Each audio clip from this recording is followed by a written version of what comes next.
predlagam, da začnemo z eno kratko iztočnico v obliki videa. Blaž, prosim.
Nekako smo se dotaknili in Slovenije in na drugi strani tudi multinacionalk, malih in srednjih podjetij.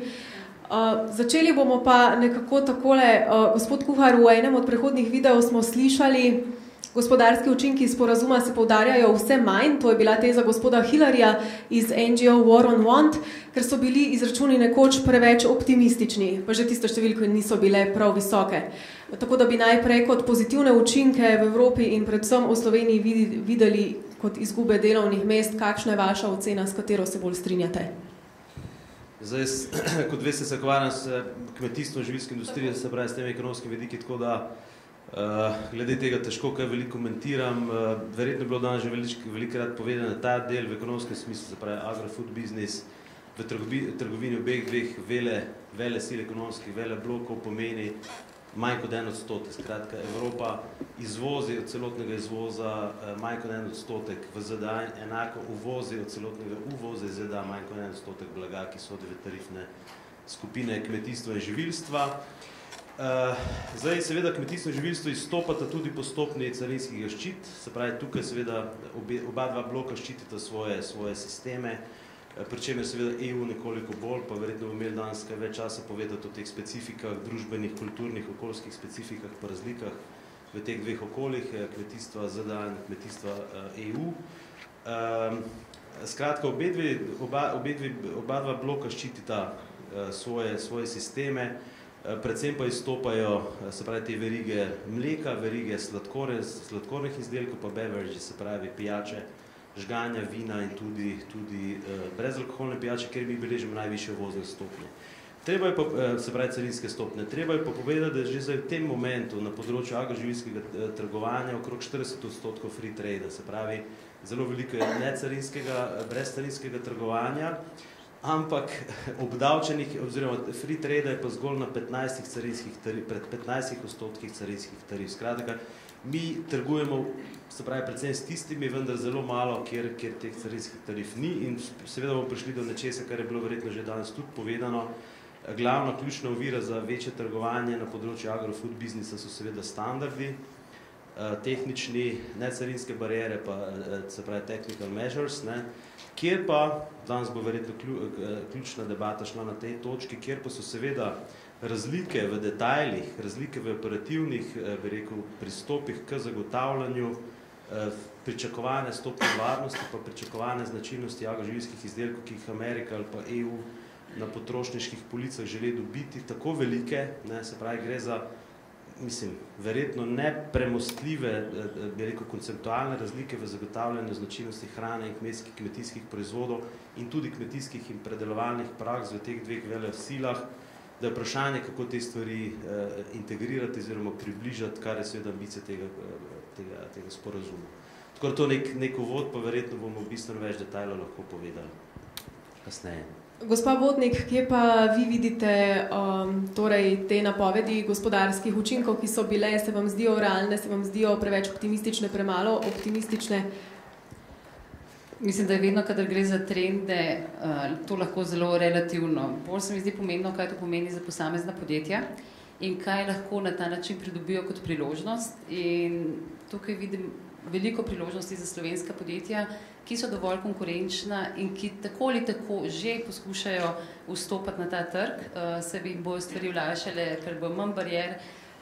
Je pa res, da veliko bolj kot morda samo gospodarski učinek, se zdi, da vseeno in Evropa in Amerika imata visoke standarde. Tako, kar se tiče varnosti, lahko govorimo le o avtomobilski industriji, katerikoli industriji, in tukaj se mi zdi, da je tudi to pomembno. Kdo bo pravzaprav tisti, ki bo vodil, ali pa če govorimo tudi odnose do zaposlenih in tako naprej. Ne? Tukaj pač imamo različne poglede, to je res. Jaz ravno prihajam nazaj iz Kalifornije, torek sem se pravzaprav vrnila in je zanimivo videti debato o TTIP-u na drugi strani Atlantika, ki je zelo podobna, samo da se oni sprašujejo, pa zakaj bi se mi zdaj z Evropo, mi smo zdaj propulzivni, rastemo, dolar se že zelo približuje evru, ne? Zakaj bi se mi zdaj ukvarjali z Evropo, zakaj ne bi se bolj ukvarjali z Azijo, ker veste, da je njihov sporazum tik pred podpisom, tako da tudi tam se pravzaprav sprašujejo, zakaj. Jaz pa vendar mislim, da geostrateško ali pa tudi, če hočete politično, ta povezava je pomembna tudi zaradi standardov, ki so vseeno zelo veliki. Seveda se bo potrebno uskladiti.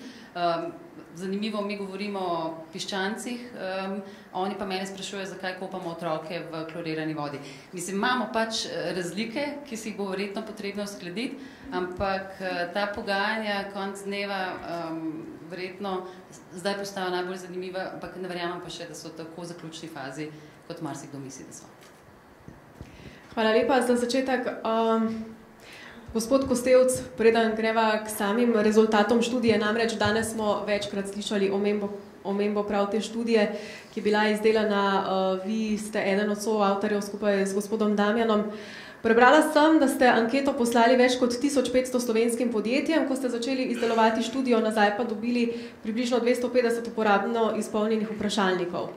Torej, nekako lahko ugotavljate in vi in mi, da večino podjetij tega sporazuma ali ga zelo slabo poznajo ali pa do njega nimajo stališča vsaj v času, ko je ta vaša anketa nastajala. Pa me zanima, ali mislite, da bi bili danes nekaj mesecev kasneje rezultati poznavanja in sploh interesa in za to raziskavo in za sporazum drugačni in ali bi nas moral skrbeti takšen odnos gospodarstva, ta nezainteresiranost od dogajanja v nekem širšem okolju? Ja, vsekakor je to, kar ste povedali, je indikativno v bistvu, rekel, odnosa mogoče cele javnosti do sporazuma, predvsem pa odnosa podjetij. Skratka, kot ste rekli, prvič je bil odzivnost relativno nizka na anketo, kar je potrebno upoštevati tudi pri samih rezultatih ankete. Dejstvo pa je, da kljub temu, da večina podjetij izrazila, da poslujejo, da imajo stike z ameriškimi kupci oziroma z ameriškimi prodajalci, jih je, mislim, da dobrih 80% reklo, da ne poznajo, torej da ne vejo nič o sporazumu. Zdaj, del tega gre pripisati dejstvu, da je relativni tajnosti, v kateri so se dogajala pogajanja, in torej dejstvo, da relativno malo informacij prihajalo do njih. Jaz mislim, da podjetja, ki so prisotna ali ki so imela interes za vstop na ameriški trg, so si te informacije iskala sama. Tista podjetja, teh je bilo relativno malo, kar mogoče najbolj skrbi. Najbolj skrbi dejstvo, da relativno malo podjetij vidi svojo priložnost na ameriškem trgu. V študiji smo šli korak dlje in iskali razloge, zakaj je temu tako, in večinoma se ne vidijo kot dovolj konkurenčne, oziroma ne vidijo zaradi oddaljenosti trga, zaradi nivoja konkurence in tako dalje, ne vidijo svoje priložnosti na trgu. Ker je mogoče malček preveč pesimistično. Predvsem, če ti tako odgovori večina podjetij, ki jih sprašuješ. Gospa Vodnik, je to preveč pesimistična percepcija ali je mogoče ameriški trg za naša podjetja res tako zapleten, oddaljen, nedosegljiv, ali je pa res to manjka nam poguma? Jaz bi rekla, da veliko podjetij že vstopa na trg in so zelo konkurenčni in so zelo dobri, ampak treba se nasplošno vprašati o konkurenčnosti gospodarstva, ali se podjetja dovolj dobro zavedajo in seveda tudi okolje, v katerem smo. Tako da za tiste pogumne je priložnosti res veliko, je pa to referenčen trg in če ti uspe tam, ti pravzaprav uspe tudi vse povsod drugod. Tako da ni enostaven trg, potrebno se je ga lotiti na pravi način, zato ker včasih do nas pridejo podjetja, ki so velika slovenska podjetja in rečejo, rad bi šli na ameriški trg, ampak to je 50 zvezdnih držav. To je enako, kot bi podjetje v Ameriki reklo, rad bi šli v Evropo. Kam bi radi šli? Nemčija, Francija, ne vem, Srednja Evropa. Skratka, veliko informacij je potrebno in ja, potrebno je tudi nekaj investicij, da prideš na ta trg, so pa seveda potem učinki zaradi velikosti trga lahko izjemno zanimivi. Ameriški trg nedvomno zanimiv, pa da se vrnem mogoče 30-40 let nazaj, pa kmetijstvo, pa agroživilski biznis, ki ga na nek način raziskujem. Ne.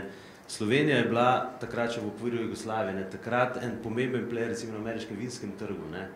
Prej so se pred začetkom pogovarjali v vinarskem sektorju, ne, ampak kako je zdaj Slovenija tam nastopala kot key player? Ne. Imeli so distributere, ki distribuirajo Coca-Colo, ne. Se pravi nekoga, ki je te trgovske agente, ki so odprli vrata katerega koli retailer, distributerja na tistem trgu in na drugi strani so imeli zelo močno organiziran vinarski sektor v Sloveniji. Ne. Seveda, ko si ti šel z velikimi količinami, ameriški trg je ekstremno velik, je zelo zanimiv, če si se ustrezno organiziral na slovenskem trgu. In če je to bil ključni, recimo, izvozni, bi rekel, projekt, ki ga je takrat vinarska branža v Sloveniji počela, se je bilo zelo veliko uspeh. In to ni tako zelo dolgo nazaj. Ne. Danes še zmeraj izvozimo kar nekaj vina na ameriške trge, mislim, da med 3-4 najpomenejši izvoznimi trgi slovenskega vinarskega sektora, ampak to je razdrobljeno, nekoordinirano in tudi seveda ameriški vinski sektor se je zelo zbudil in naredil enormne korake naprej. Tako da da se je ali pa dalo se je, zakaj pa te ambicije v tem trenutku ni v agrofood biznisu, pa tudi znamo odgovoriti, ampak verjetno bo zelo dolgo časa trajal ta odgovor. No, ampak dajmo ga vseeno mogoče poskušati najti. Ambicije, vse verjetno je to tudi kolegi na EFA so ugotovili podobne zaključke. Ne? Ambicije za zmagovati na tako konkurenčnem trgu, zdaj govorim za agrofood biznis, ne mora biti zelo možno in treba se tega lotiti. Ne? Mi tudi na ravni države verjetno nimamo zelo jasno izoblikovane neke izvozne strategije in ustrezno postavljenih, bi rekel, inštrumentov za agregacijo nekih izvoznih aktivnosti v Sloveniji. In če hočemo tako, z agrofood biznisa govorim, tako močno in tako intenzivno, konkurenčno in drugačno državo ali pa agregacijo držav, kot je ZDA, na nek način osvajati ali pa tam uspevati, treba svojo kondicijo, konkurenčnost zelo primerno izboljšati. Za agrofood biznis govorim in potem seveda uspeh je možen, ker Američani so seveda zelo odprti. Tudi gospod veleposlanik je omenil afiniteta Američanov do višje kakovosti živil enormno raste, čeprav ostaja to minimalen segment kljub vsemu, ampak je ta odprto zelo velika afiniteta do evropskih živil je tudi pozitivna, ampak do specialitet, ampak zadeva ni enostavna, skratka, treba je res se strateško se pravi za ameriški trg treba pripraviti in se uspel. Mislim, Slovenci predvsem na vinarskem sektorju seveda tam relativno dobro uspevajo. Relativno. Torej, kar izhajamo od tot na vprašanje za gospoda Cantarutija, a pa torej imamo kakršnokoli strategijo, kako bomo plasirali te svoje specialitete tam? Hvala za besedo, lepo pozdravljeni tudi v mojem imenu. Najprej mogoče ena čisto osebna zgodba. Jaz sem pravzaprav začel svojo, tako rečem, delovno dobo v podjetju, ki je takrat na leto izvozilo približno 10-15 tisoč stolov v ZDA. To ni bilo edino podjetje. V krogu 40 km sta bila še dve taki podjetji, ki sta tudi izvozila približno 10-20 tisoč stolov v ZDA. V ZDA smo imeli montirnico stolov in tako naprej. Danes seveda nobenega od teh treh podjetij ni več, nažalost. Torej, tudi ta, bomo rekli, pohištvena lesno-predelovalna industrija, itak se nam je zalomilo tukaj močno, ne, ampak če reči tudi, tam smo bili včasih konkurenčni na ameriškem trgu, pa zdaj nas ni več. Zdaj, kar se pa tiče same strategije in pa aktivnosti, ki jih imamo, pa bom rekel za celotno gospodarstvo. Trg ZDA je eden izmed treh, ki smo jih v novi strategiji oziroma programu internacionalizacije 2015-2020 umestili med tri prioritetne trge.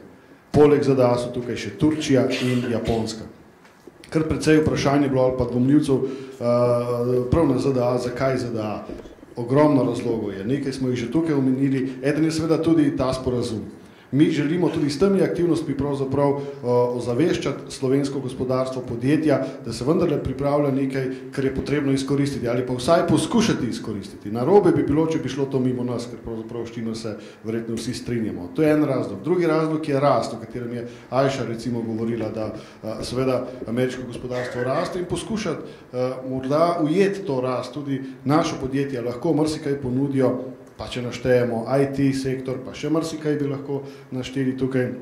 Ampak je seveda te informacije jim treba približati. Aktivnosti, ki jih načrtujemo v letošnjem letu, nekaj tudi z MČEM-om, pa nekaj preko Spirita, nekaj tudi ostale zbornice in povezave. Torej, v letošnjem letu jaz mislim, da bo vsaj 10 večjih aktivnosti to pogledno, torej predvsem izmenjavo informacij o priložnostih na eni in na drugi strani, gospodarske delegacije, ni dolgo, ker je bila ena izmed takšnih v ZDA.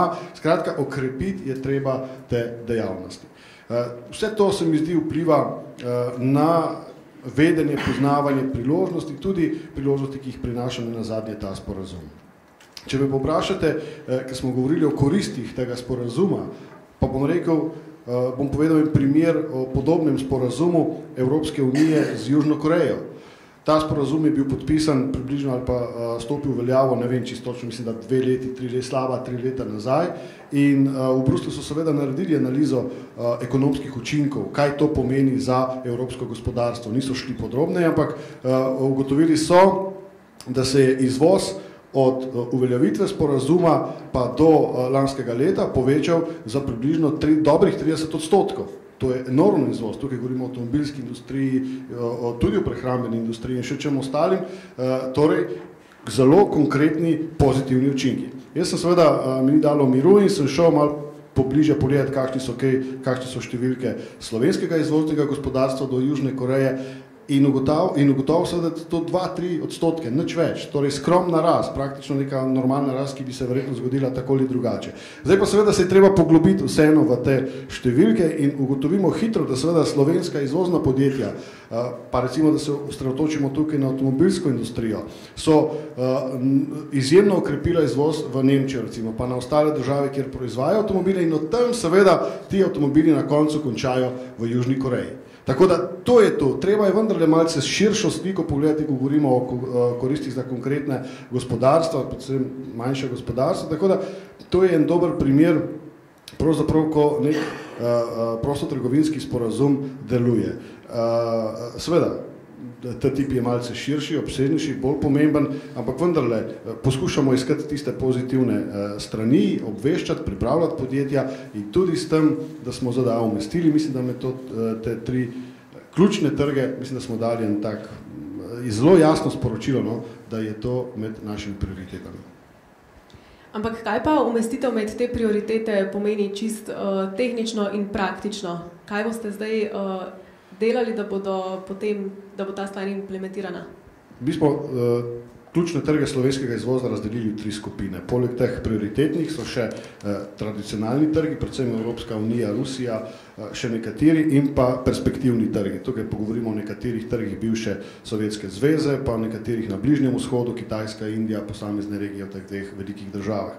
Zdaj, kaj pa to pomeni? To konkretno pomeni, da bo največ sredstev, ki so na razpolago v proračunu, pa v prihodnjih letih seveda računamo kar nekaj sredstev tudi iz nove evropske finančne perspektive, kjer je namreč prvič do zdaj za Slovenijo predvidenih tudi okrog 80 milijonov za internacionalizacijo SME-jev, se pravi srednjih malih podjetij, da bomo pravzaprav precej teh sredstev namenili, ker vendarle gre za 3 ključne trge, tem trgov. Tako da vse aktivnosti, prej sem nekatere omenil, plus seveda raziskavo trgov, tudi iskanje potencialnih kupcev za slovenska podjetja, celo tako daleč bomo poskušali iti. Pa da ne govorim o izobraževanju, pravzaprav usposabljanju, to, kar smo tudi rekli, da včasih našim podjetjem zmanjka ali energije, ali znanj, ali drznosti tudi. Tudi ta vidik se mi zdi izjemno pomemben, da predvsem, še enkrat poudarjam, mala, srednja, velika podjetja, ki pa imajo globalne proizvode, pravzaprav ponudimo dovolj veščin, sposobnosti, znanj, da se lotijo tudi oddaljenejših trgov. Ok, to je bil zdaj morda tisti bolj optimistični pogled, pa bova šla gospod Kostevc na tisto študijo, ki pa ni tako zelo optimistična. Sem ravno ta teden slišala od enega gospodarstvenika, pa ne bomo o imenih, saj študija pravi, da se mi ni treba ukvarjati s TTIP-om, ker učinkov ne bo. Kaj torej pravijo tiste vaše številke? Študija ne pravi tega, da ne bo učinkov. Ne? To je torej učinki, torej razlog, zakaj so učinki tako majhni za Slovenijo, je predvsem predvsem v tem, da je torej, ne da bi šel v detajle, ki so nezanimivi, relativno nezanimivi, ampak dejstvo je, da Slovenija relativno malo trguje z Ameriko. Ne. Posledično je pretežno se bo pretežni učinki dogajali preko evropskega trga, torej preko širšega evropskega trga. Ne.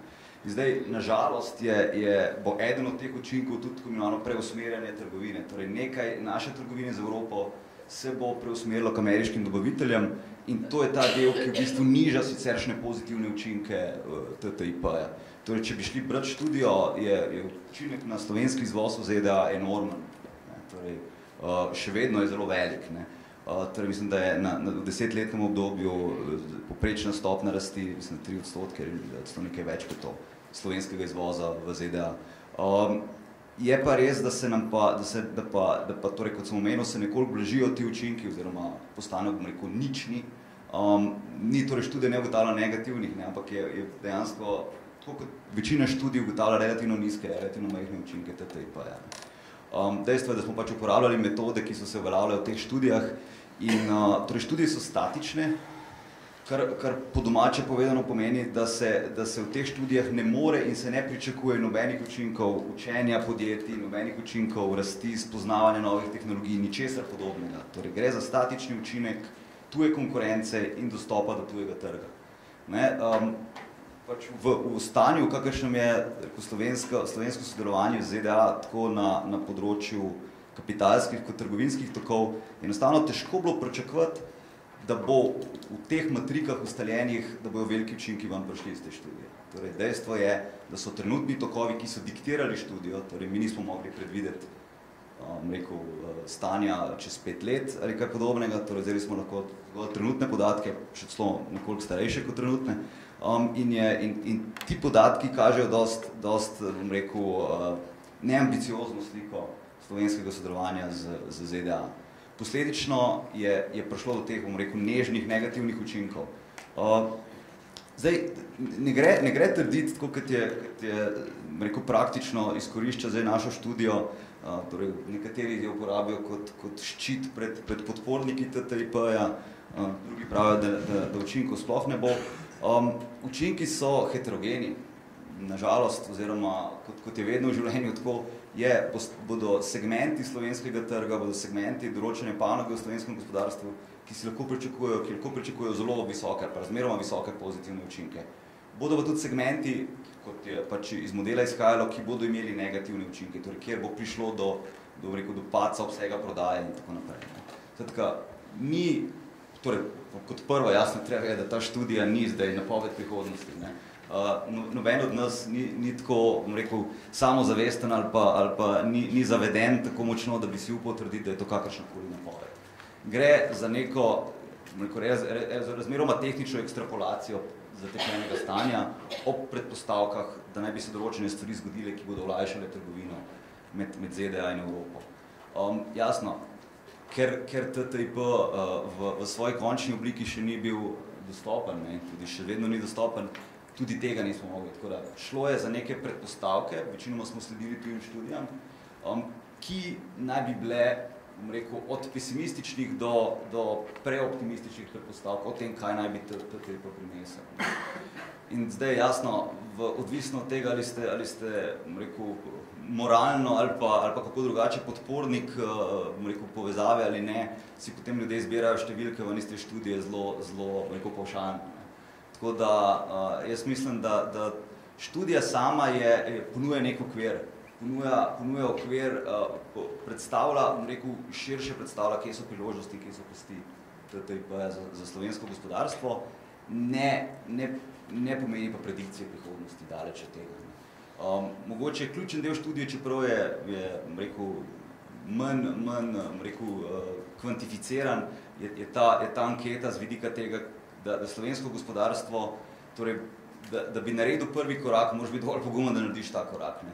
Zdaj, jasno, ogromno podjetij, kot smo omenili, nima kapacitete, se ne usklajujejo in tako dalje, ne. Ampak jasno je pa tudi bilo razvidno iz študije, da ne vedo, enostavno ne vedo.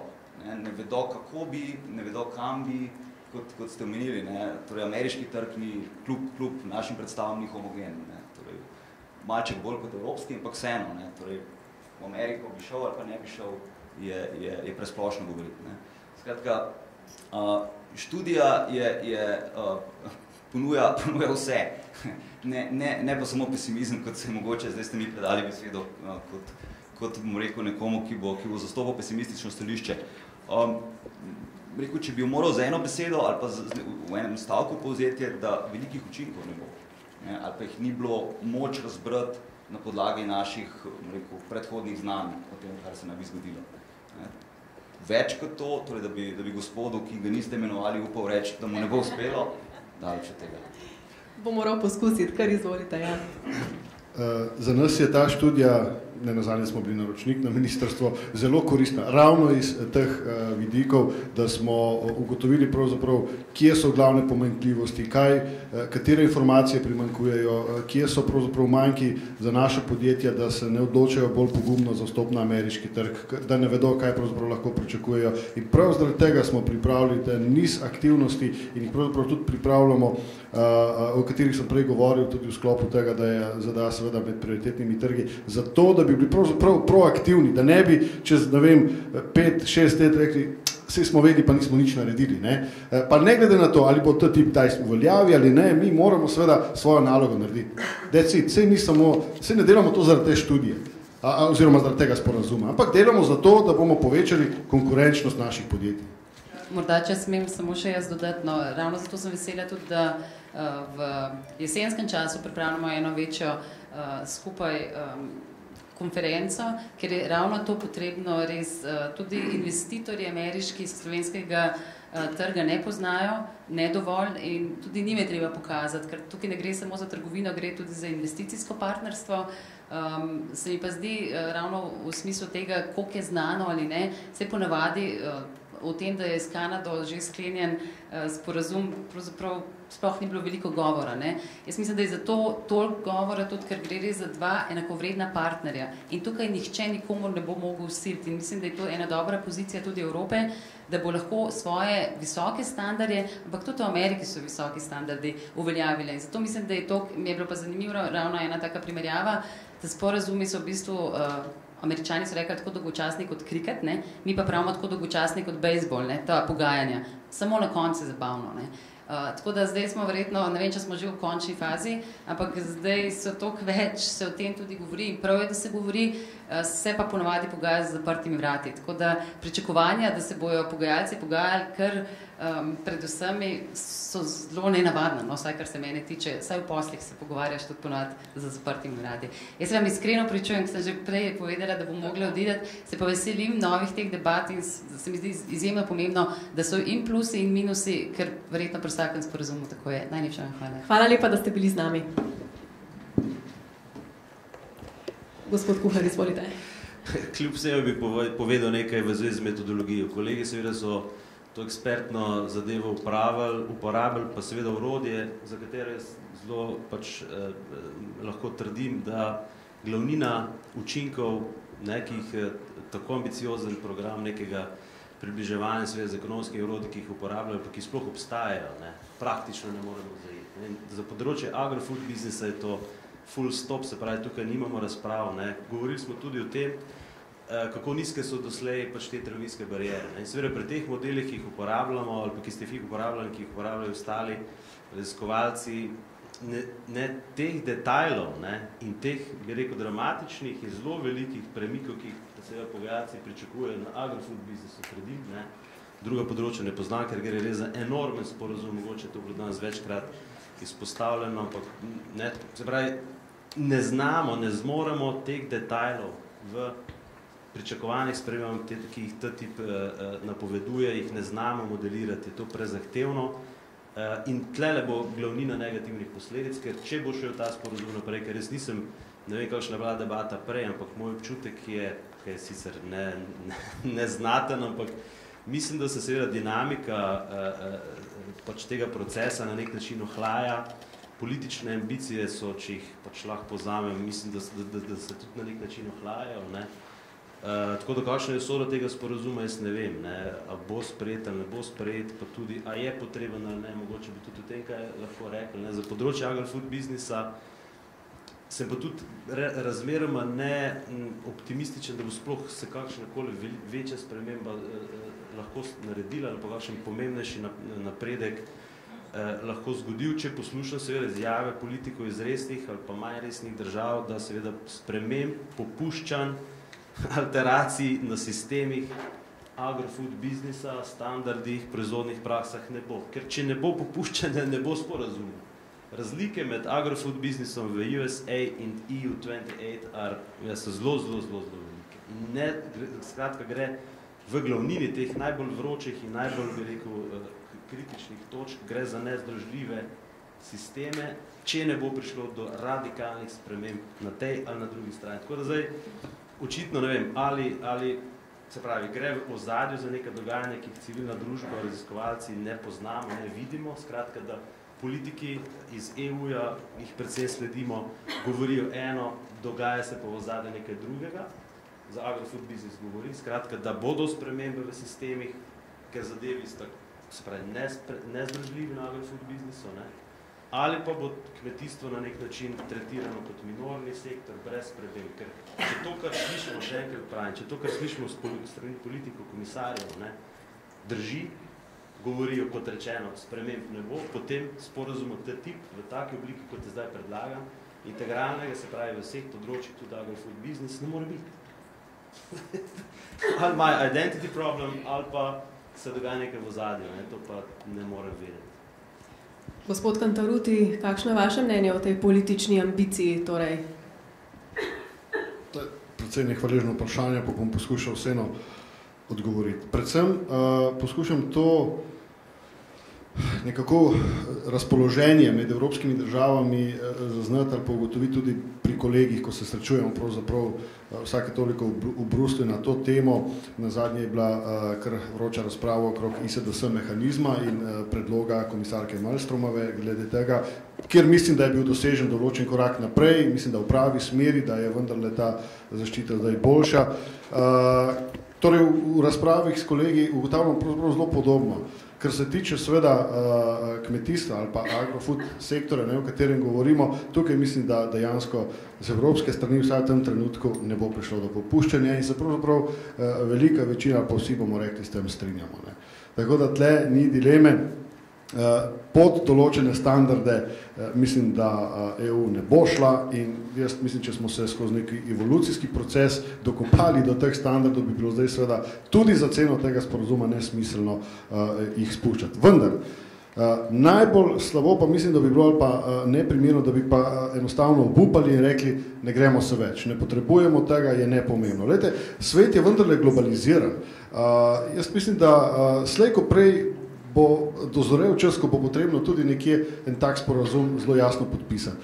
Ker če pogledamo, ZDA so vendarle naravna zaveznica na različnih področjih Evropske unije, od, če govorimo čisto tradicionalno, kulturno, nenazadnje demokratične vrednote, svobodna trgovina in tako naprej. Zdaj to zveni zelo, da ne rečem, idealistično ali pa populistično, ampak vendarle tukaj so neke osnove za to, da poskušamo ali pa da poskušamo ukrepiti to sodelovanje, ki je že itak kar močno.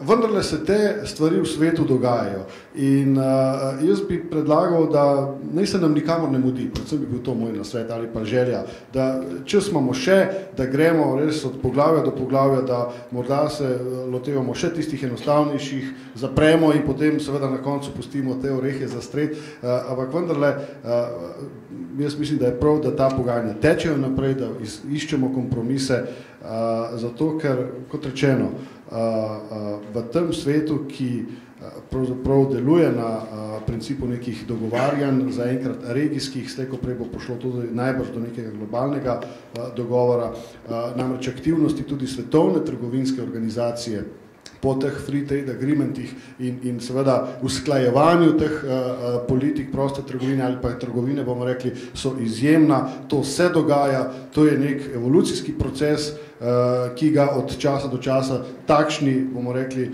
bilateralni sporazumi o prosti trgovini malce pospešijo. Tako da nič narobe, če to ne bo sprejeto letos, nič narobe, če ne bo tudi v prihodnjem letu, ampak mislim, da vendarle je prav, da si nek časovni okvir postavimo, da vržemo na mizo vse karte odkrito in poskušamo vendarle priti do nekega kompromisa. Gospod Kostevc, pokimali ste, ko je rekel, da ne splača se kar obupati. Pa me zanima, kje torej vi vidite dodano vrednost tega sporazuma, pa na drugi strani tudi mogoče malo čez perspektivo tega, da pa vendarle tudi vaša študija je ugotovila, da obstajajo pa v Sloveniji nekatere gospodarske panoge, za katere pa ta sporazum bo nekaj, kar jih bo prizadelo in bo verjetno terjalo tudi neke nove prilagoditve. Ja, jaz bi kot prvo rad upozoril na to, da smo, torej ne samo mi, ampak tudi predhodne študije, torej treba vedeti, da je podstat vseh študij je v bistvu bila Ecorisova študija, ki so nekje želeli kvantificirati necarinske omejitve. Ne. In bolj ali manj vse študije, vključno z našo, so uporabljale kot bazo tako imenovan negotiable del necarinskih omejitev. Ne. Kar pomeni, ne, da že v samem štartu je bilo odpisan določen segment, potencialni segment prilagajanja, ker se je enostavno reklo, tukaj ne bo, ne. Tukaj ne bo prostora, tukaj se mnenja ne bodo zbližala. Torej, Ecoris je ne vem, mogoče si izplača to stvar prebrati, ker je bilo res veliko delo vloženega vanjo. Ne vem, koliko je zdaj, koliko se bo izkazalo za merodajno, ampak truda je bilo pa ogromno v tem, ne. Ker so torej spraševali od gospodarstvenikov do lobistov, do rekel, ekspertov iz vseh možnih področij, spraševali njihovo mnenje o tem, kaj od tega se bo spogajalo in je dejansko po panogah je kvantificiran vsak potencialni prihranek oziroma vsaka ovira je kvantificirana, ne, v smislu vpliva, ki ga ima na razliko v cenah. Zdaj, torej, kot prvo, ne, torej, izhajalo se je iz nekega, bom rekel, recimo temu, realnega dometa, ne, v študijah. Pričemer je treba je, da tudi potem študija nobena, vključno z našo, ne predvideva 100% umika necarinskih omejitev. Tkratka, že osnova je bila zmanjšana, potem pa še v nobenem scenariju se ne predvideva popolnega umika. Ne. Tako da treba je vedeti, ne, da ob tem, kar je v živilsko-predelovalni industriji nedvomno res, je še verjetno neka serija detajlov v drugih industrijah, ki se tudi ne bo spremenila, ki bo ostala različna. Ne. Torej, težko si predstavljamo mrežno napetost, usklajevali in podobno. Ne. Skratka, so omejitve. Ne.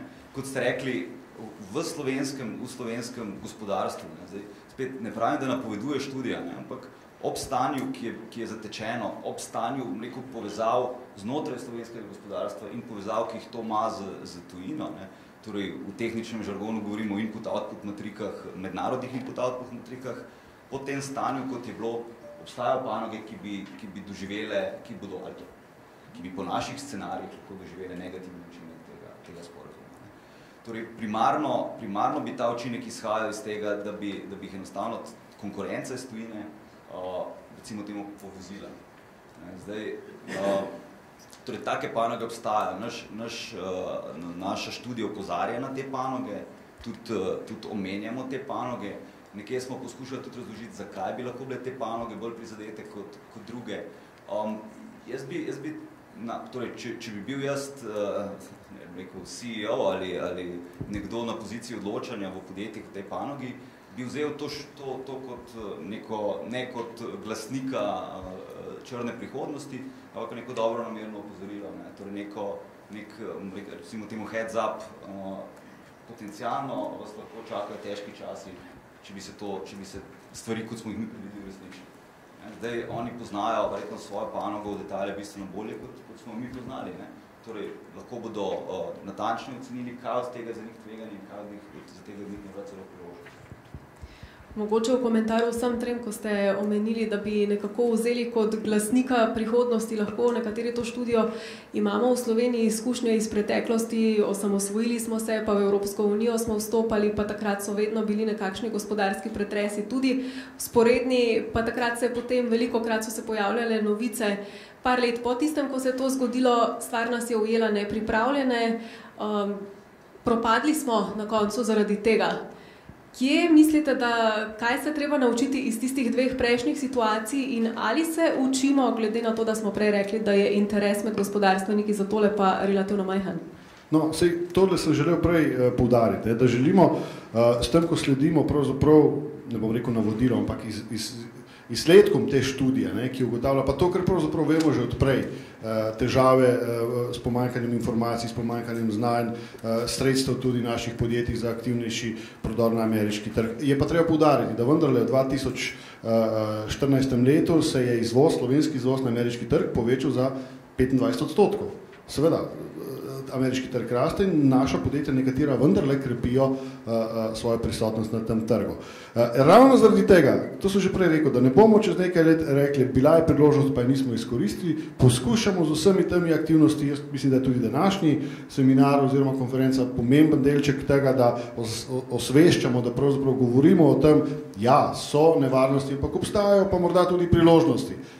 In prav zato bomo poskušali z nekim nizom aktivnosti še v letošnjem, pa potem v prihodnjih letih vendarle te priložnosti najprej poiskati, jih primerno predstaviti podjetjem in seveda v naslednjem koraku tudi podjetja primerno usposobiti za to, da bodo te priložnosti znala ali pa zmogla izkoristiti. Ena izmed pomembnih, mislim, da ste vi omenili prej, tudi slabosti je razdrobljenost podjetij, torej premajhna povezanost za skupni vstop.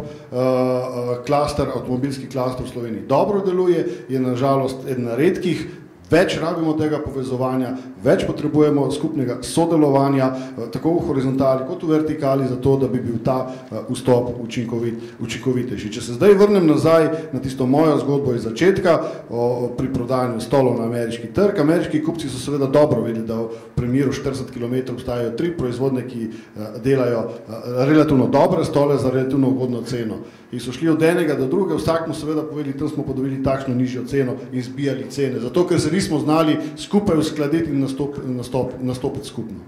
Žalostna zgodba, pa tako je bilo. Temu bi se radi zdaj seveda tudi izognili. Vprašanje. Nadaljujemo kar pri tem vprašanju, ki je bilo že postavljeno za gospoda, kako se torej izogniti nekaterim izkušnjam, dobro mogoče v vašem primeru, na primeru konkretnega sektorja, ki vam je bolj znan, kako se izogniti izkušnjam iz preteklosti, ko so nas v bistvu nekakšni novi tokovi povozili, ker nismo bili na njih pripravljeni. Ja, saj v tej perspektivi je mogoče tudi treba gledati to, se pravi, ta proces razprav v zvezi s tem tipom, ali ima pozitivno ali negativno, bi rekel, prihodnost ali pa usoda, kakšna je njegova. Mogoče v tem trenutku niti ni tako pomembno, mislim, kar je ključno je to, da mi moramo vitalizirati konkurenčnost gospodarstva slovenskega, zdaj je to zaradi razprave te tip ali česar koga drugega, če ne. In če bi mi kondicijo, konkurenčnost gospodarstva, pa za agrofood business, to še posebej velik izziv, ne. Če bomo to ukrepili, če se bomo tle seveda ojačali, ne bom rekel, da nam tudi ta tip ne bo mogel doživljati, zato ker jaz mislim, da je kljub vsemu to en tak monstruozen sistem in poskus združevanja nekaj, kar ni združljivega ali pa za kar tudi mogoče niti potrebe ni, da bi šli tako daleč. Skratka, mi moramo dejansko tudi to razpravo, kot rečeno, izkoristiti za krepitev konkurenčnosti. Zdaj, kakšna je pa usoda ali kakšna je vloga, ki je pa mesto za tega procesa, ki je zelo ambiciozen, jaz mislim, da nerealiziran, se pravi, tako velik, da ga ni mogoče realizirati v taki širini, je pa seveda druga zgodba.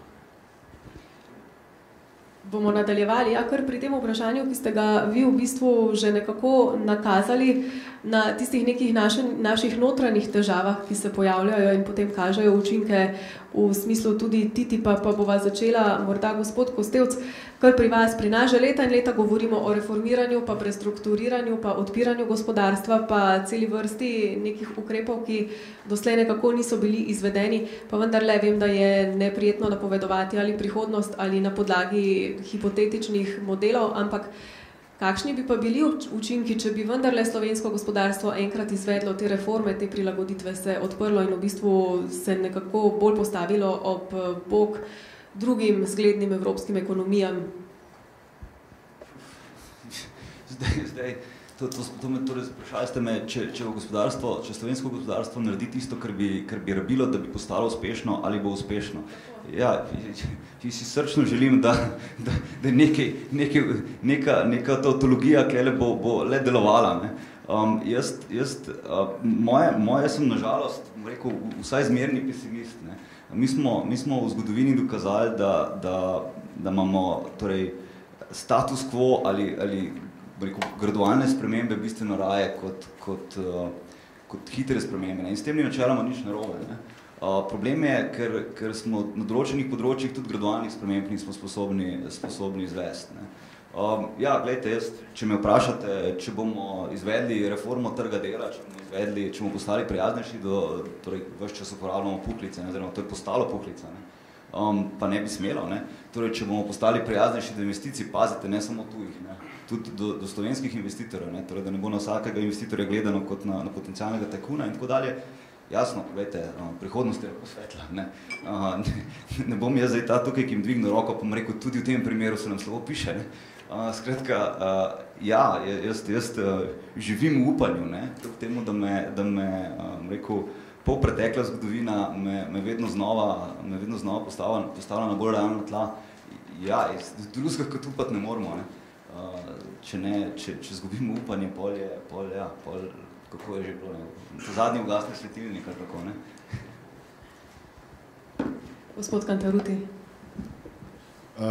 Najprej še na misel prej, ja, to, da nam slučajno ne bi bil ta sporazum kakšna krinka, zato pa bomo rekli, sporazum je kriv, da evropsko gospodarstvo ne funkcionira najboljše. Ne, to, kar je bilo rečeno, mi moramo najprej seveda poskrbeti, da bo evropska ekonomija močna, da bomo znotraj kohezivni, močnejši, bomo imeli tudi, bomo rekli, pogajalska izhodišča v tem trenutku. To, kar je Ajša prej rekla, ne, da pravzaprav Američani se sprašujejo, zakaj se Evropa je v krizi, rasti so šibke, imajo težave, takšne in drugačne, z enotnostjo, s povezljivostjo, se jih ne rabimo v končni fazi, se bomo ves ostali svet. Ne?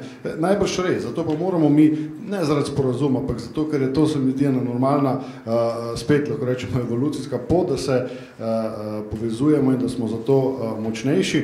Kar pa se tiče slovenskega gospodarstva, ja, strukturni ukrepi in tako naprej, ampak vendarle, jaz mislim, da imamo jedra, da imamo znanje, ki je globalno vredno. Konkreten primer, povezan z Ameriko.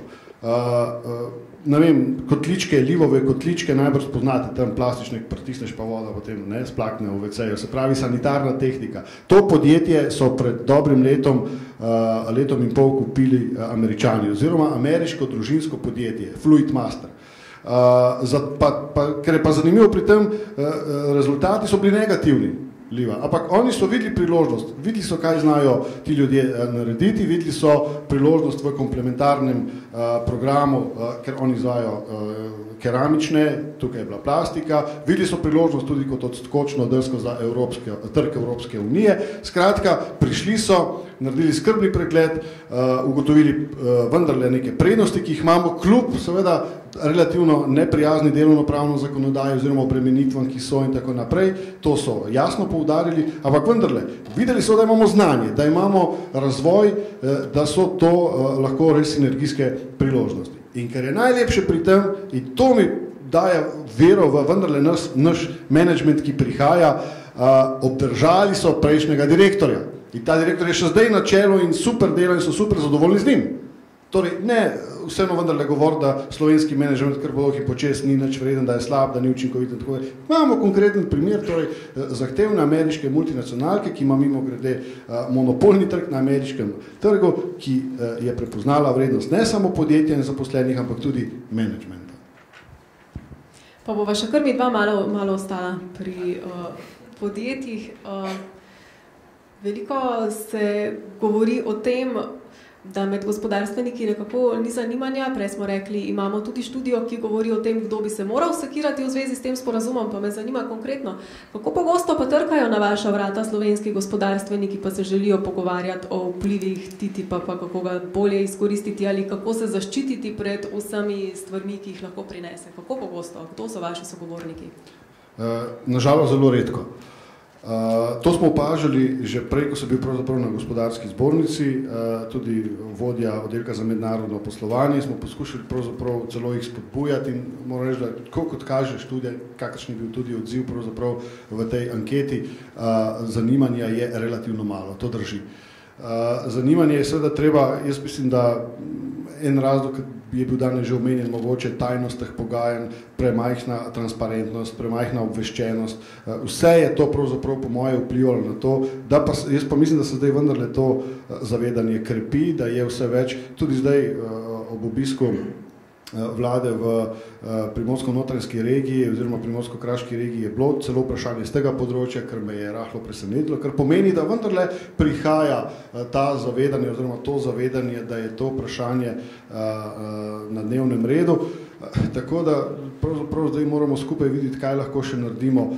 Jaz tukaj računam na panožna združenja, računam na zbornice, računam na pravzaprav tudi eksperte, strokovnjake, ki znajo nekaj konkretno povedati in si želim, da bi bilo čim manj, bom rekel, teh političnih govorov in političnih tako rečem, nastopanj in čim več strokovnih, tehničnih. Lahko so negativna, lahko so pozitivna, ampak dajmo se pogovarjati o konkretnih učinkih in naj to predstavi stroka. Seveda. Jaz bom zelo odkrito povedal, da sem poskušal nekajkrat se poglobiti v ta sporazum, pa je nemogoče vse pravzaprav doumeti, razumeti vso širjavo tega in se strinjam, da je zadeva zelo kompleksna, ampak vendarle še enkrat bi pa poudaril. Najslabše bi bilo, da bi kar dvigali roke, obnašati se moramo tako, da bo ta sporazum enkrat podpisan, jaz mislim, da bo do tega enkrat le prišlo in seveda, kot rečeno že večkrat danes, biti proaktiven tako do podjetij, tako do inštitucij, ki morajo pravzaprav koristi, ki obstajajo, izkoristiti in tiste nevarnosti, ki so v tem minimalizirati. Gospod Kuhar, je na področju, ki je vam bližje sektorsko, dovolj proaktivnosti, na eni strani razprave, na drugi strani vključevanja, iskanja nekih rešitev oziroma tudi nasprotovanja? Za konkretno, kar se te tipa tiče, mislim, je težko reči, ne? Ampak v splošnem, ko govorimo o agrofood biznisu, pa predvsem o kmetijstvu, ne moramo vedeti, da je specifičen sektor v Sloveniji pa še kubično specifičen, ne? Ker gre kljub vsemu za individualne subjekte z zelo specifično to demografsko strukturo, skratka, ogromno imamo takojence, ogromno imamo žal relativno nizko izobraženega, se pravi, populacije tukaj, ne. Tako da razprave, ne, konkretno te tipu seveda primanjkuje. Jaz moram priznati, da tudi specifičnih sektorskih niti stališč na nek način v Sloveniji ne zaznavam, ne. Ampak tle je v bistvu mati Evropa, ne, vsaj kar se tiče agrofood biznisa, ne, če poslušam, se pravi, komisarje, pa vodilne ministre in pač nacionalnih držav, ne, vidim, da tle pač pa mati Evropa kljub vsemu skrbi tudi za interese slovenskega agrara, ne, in food biznisa, tako da je pa kljub vsemu, ne, agrofood biznis evropskega formata, ne, ker res tle, da bi zdaj specifično govoril o aspekti za slovensko gospodarstvo, seveda, tako so kolegi naredili to res dobro študijo, izhajajo te učinki strukturnih značilnosti gospodarstva. Ne? Ampak, gledajte, pri takem enormnem sporazumu, kot je te tip govoriti o nacionalnih učinkih, pa nekih nacionalnih interesih, zgolj strukturnega vidika. Ne? Kar je pa pomembno, se pravi naprej, je pa to, da agrofood biznis evropskega formata, ne, je regional business. Glavnina agrofood biznisa je, to je pač taka res že puhlica tudi, ne, 500 radius 500 km je core business agrofood biznisa, ne. Ameriški koncept, ne, govorimo o popolnoma drugačnem sistemu, pa se ne vrednostno do tega na nek način kot raziskovalec ne želim izreči, ne. Kar rečem je, da je enormne razlike so v teh sistemih. Njihov agrofood biznis pa ni radius 500 km, ampak radius je ekvatorialen, ne? In ta razlika v duhu in v značilnostih agrofood biznisa je velika in zato je skratka mali delček tega biznisa evropskega, slovenskega, sploh izmeriti, ga nismo šli, da videli, koliko je eksporta na teh postavkah v ZDA, ne? Ampak te razlike so zelo velike, ne? Ampak interes strani ZDA, ne, če pogledamo, in kmetijstvo v ZDA, pa food business ZDA je ekstremno dobro, bi rekel, organiziran, tudi inteligenca, neka širša družbena inteligenca o razumevanju pomena agrofood biznisa v ZDA je nekajkrat večja. V Sloveniji ta inteligenca in razumevanje pomen agri-food biznisa v bistvu minimalna, škodljivo nizka in neka ustrezno vrednotenje pomena agri-food biznisa absolutno manjka. Ampak ZDA seveda, ZDA food business, agri-food business seveda v ta tip sporazumu vidi občutno večje interese, kot jih sploh evropski agri-food business vidi, in oni so zelo aktivni tudi. Ameriški agri-food business je zelo aktiven v procesu te tip. Recimo teden dni, 14 dni nazaj je bil ta Trade Promotion odbor ustanovljen in če preberete izjave, se pravi njihovih brančnih asociacij, se pravi te key exporting inštitucije, vidite, da mislim enormno zadovoljstvo s tem, da se tukaj daje administraciji proste roke tudi na področju, kjer on ima interese, skratka promocija agri-food biznisa in oni, mislim, tukaj, skratka, njihov agri-food biznis verjetno ima, če štejemo od proizvodnih sektorov, kjer so največji interesi pričakovani na eni in na drugi strani, seveda, za razliko od evropskega agri-food biznisa, ki tukaj seveda nima velikih ambicij, pa na strani ZDA seveda ambicija agri-food biznisa enormno, da ne rečem celo največja. Skratka, tam je eksport, ta potencial izvoza, ekstremno velik, zelo elaboriran, zelo velik na to računajo in verjetno je teža pritiska na politiko strani agri-food biznisa v ZDA ena izmed večjih. Hvala lepa.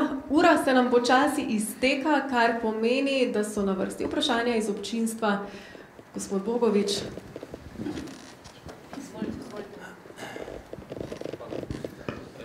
Jaz bi to nadaljeval, ker je kolega Kuhar sedaj govoril. V rokah imam študijo, ki ste pripravila Pariška in pa Münchenska inštituta, ki govorite ravno o posledicah in pa stanju na področju agrara v Evropi.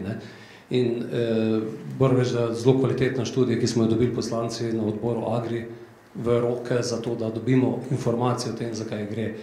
Zdaj, ključna razlika je, da je evropsko kmetijstvo v strukturi posebej drugačno.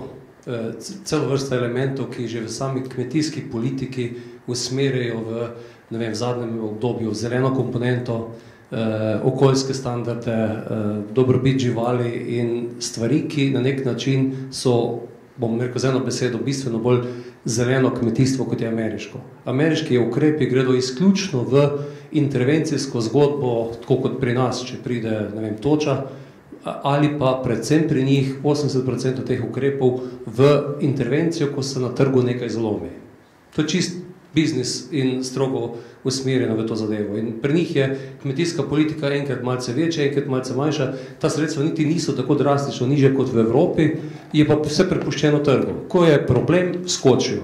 In tu se že da polemizirati, ali je to tudi v skladu s kakšnimi svetovnimi pravili. In v bistvu na nek način so v tem delu bolj zavarovani.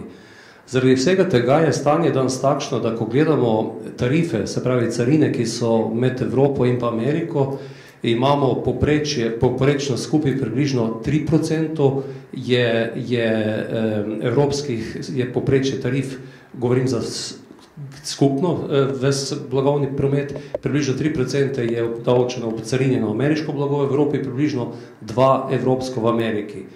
V industrijskem sektorju to pomeni 1,9 približno Amerika obdavči in 2,1 Evropa obdavči. V kmetijstvu pa imamo stanje takšno, da je obdavčitev ameriške hrane v Evropi preko 12% proti 13% poprečno in v Ameriki 6%. S tem Evropa na nek način jasno pove, da ima drugačno kmetijstvo in so tudi te barijere bistveno višje. Ko gremo naprej po sektorjih, je zelo zanimivo, ko gledamo te najvišje tarife, je v Ameriki na tobak 20% dobrih, mlečni izdelki 20%, sladkor 19%, v Evropi meso 45%.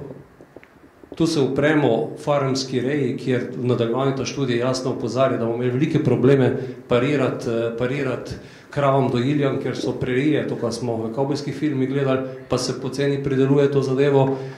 In naprej pri mleku imamo tudi Evropa preko 40% zaščito zdaj na ameriške produkte.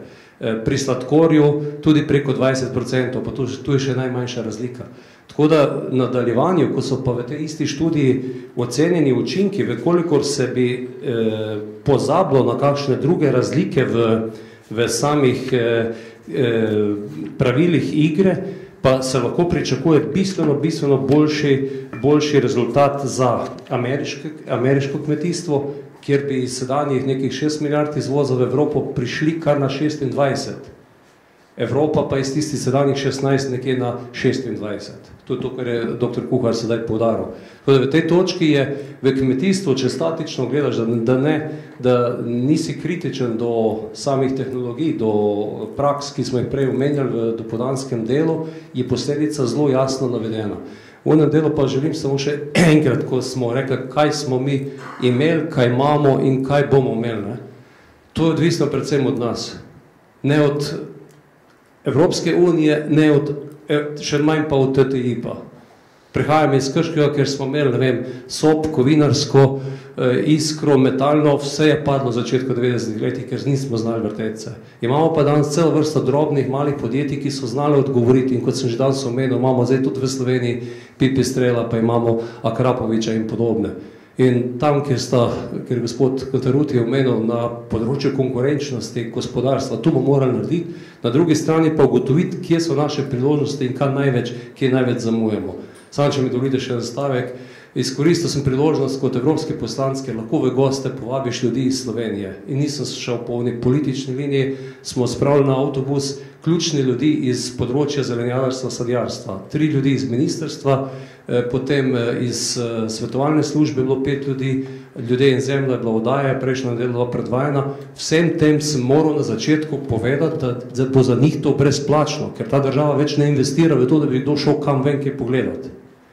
In ko smo si ogledali skupaj s kmeti, predelovalci, organizacije proizvajalcev, smo ugotovili, da v Belgiji dobijo belgijski zelenjadarji, sadjarji 60 milijonov evrov iz inštrumenta organizacije proizvajalcev, kjer lahko firme dobijo 4% turnoverja letno, če jim je odobren ta program in če država to organizira.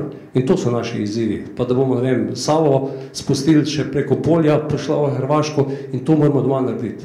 To je pa krovna zgodba, kjer potem skozi take sporazume daš priložnost najhitrejšim, da imajo malce večji prostor za svojo dirko. Hvala lepa za vaš prispevek. Še kakšno vprašanje? Gospod Gnezda, izvolite.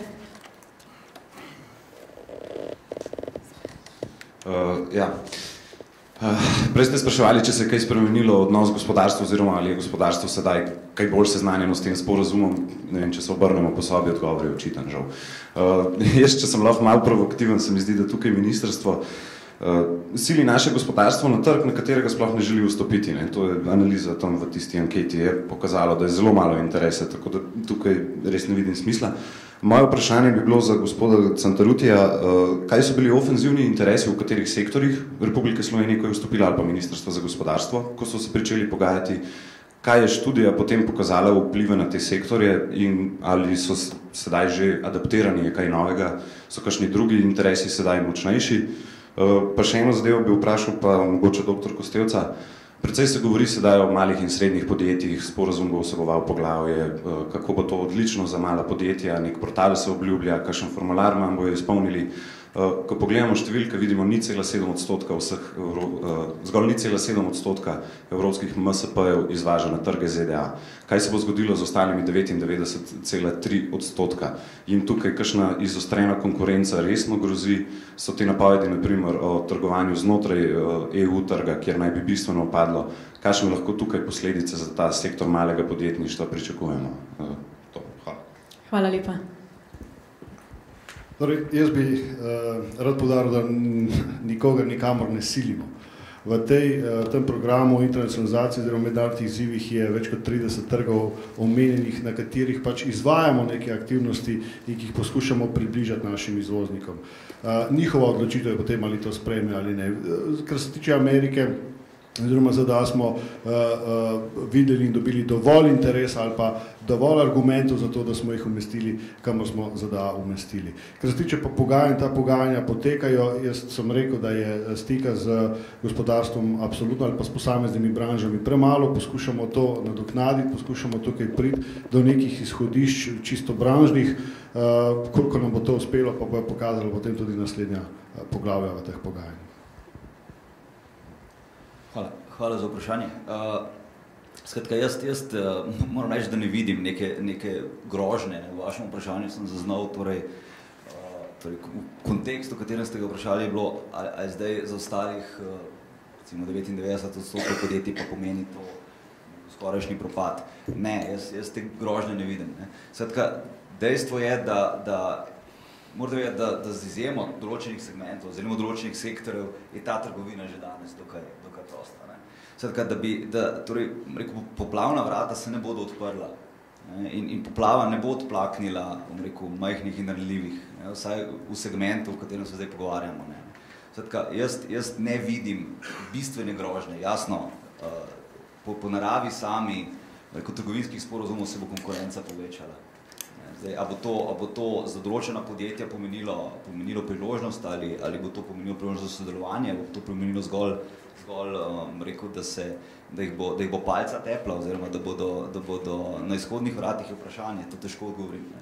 Ampak torej, to, kar hočem povedati, je, da ta šok ne bo velik, ta šok ne bo enormen, torej, ta šok ne bo rekel, epohalen.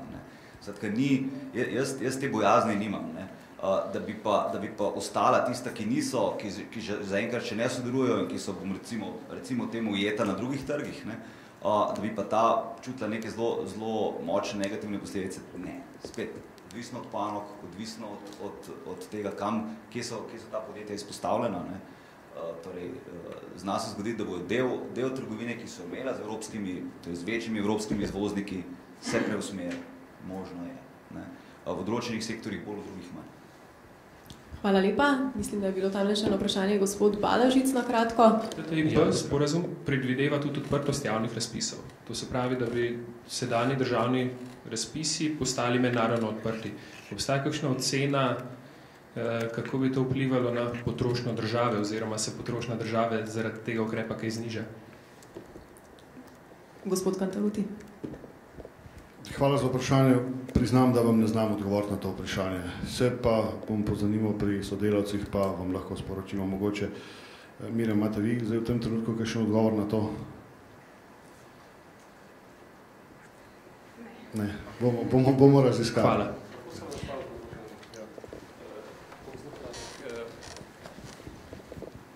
Po mojih informacijah je to pa tisti del sporazuma, ki pa v Ameriki najbolj bode v oči.